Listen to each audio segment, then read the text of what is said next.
Di nyo akalain na gawa to sa kamote. Kung ang saging ay pwedeng gawing banana muffin, ang kamote ay ganun din. Kaya naman, gawin natin yan. Hinugasan nga lang muna natin yung mga kamote. 6 na peraso lang yung ginamit ko dyan guys. Tapos binalatan lang natin yan. At hahati-hatiin nga lang natin yan sa maliliit. Para na sa ganun ay madali siyang lumambot kapag atin na siyang pinakuluan. Kapag malambot na nga ito ay pwede na natin itong ahunin at tanggalin lang natin yung tubig. Tapos, next ay lagay natin sa isang lalagyan at i-mash natin to hanggang mawala na yung buo-buo niya. Pwede kayong gumamit ng smasher or pwede nyo rin gamitin yung kamay nyo para mas madaling mamash. Make sure guys na talagang wala ng buo-buo. And then, maglagay lang tayo ng 1 cup na mashed potato dun sa ating takaan. 1 cup lang yung magagamit natin guys. So, may natira pa tayo. Hindi naman yan masasayang. Ayan. 1 cup lang yung magagamit dito. Tapos, ilagay natin sa isang lalagyan. Make sure guys na mash talaga ng mabuti yung kamote nyo ha. Kasunod naman ay lagyan nyo ng 1 cup fresh milk yung kamote. Halu-haluin nyo lang yan hanggang makagawa kayo ng paste consistency ng kamote. Kagaya nyan. Ganyang consistency guys. At iset aside lang muna natin yan. At sa isang lalagyan nga ay maglagay kayo ng salaan at lagay nyo yung 1 1/2 cup all-purpose flour. 1 teaspoon baking soda. 1/2 teaspoon iodized salt, 1/2 cup white sugar, at salain nyo lang yan para mawala yung buo-buo. At pagkatapos nga nating masala ay lagyan natin yan ng 1/2 cup vegetable oil, 2 whole eggs, 1 teaspoon vanilla extract, at 1/2 cup mayonnaise.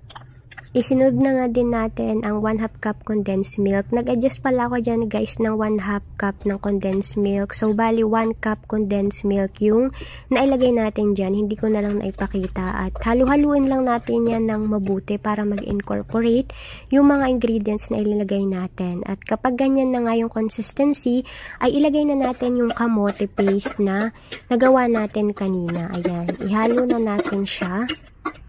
At syempre, i-mix natin ulit. Ayan, halo-halo lang. And then, i-prepare na natin yung ating baking pan. Lagyan lang natin ng mantika. And then, lagay na natin yung mixture na ating nagawa. Pwede kayong gumamit ng piping bag para hindi messy, kagaya niyan. Pero kung wala naman, ay kayo na yung bahalang gumawa ng paraan kung paano nyo dyan ilalagay. At ayun nga, nilinis lang natin yung mga messy part. And naglagay tayo ng cheese. Any cheese ay po pwede guys. Pero ang ginamit ko dyan ay mozzarella at cheddar cheese. At ibibake nga lang natin yan sa loob ng 15 to 20 minutes. At ang magiging temperature niya ay 175 Celsius. At ayan yung itsura niya nung naluto na. O diba, ang ganda ng itsura. Hindi nyo akalain na gawa to sa kamote guys. Disclaimer lang po pala guys, itong recipe na ito ay sarili ko pong imbento at sariling procedure. So kung gusto nyo pong gumawa rin ng ganito at meron kayong gustong i-adjust na ingredients or lasa man, ganyan, ay kayo na lang po yung bahala. Basta ito po yung naging outcome po nung recipe na sinubukan ko. Ayan, maganda naman yung naging resulta niya at hindi nyo akalain talaga na ganito.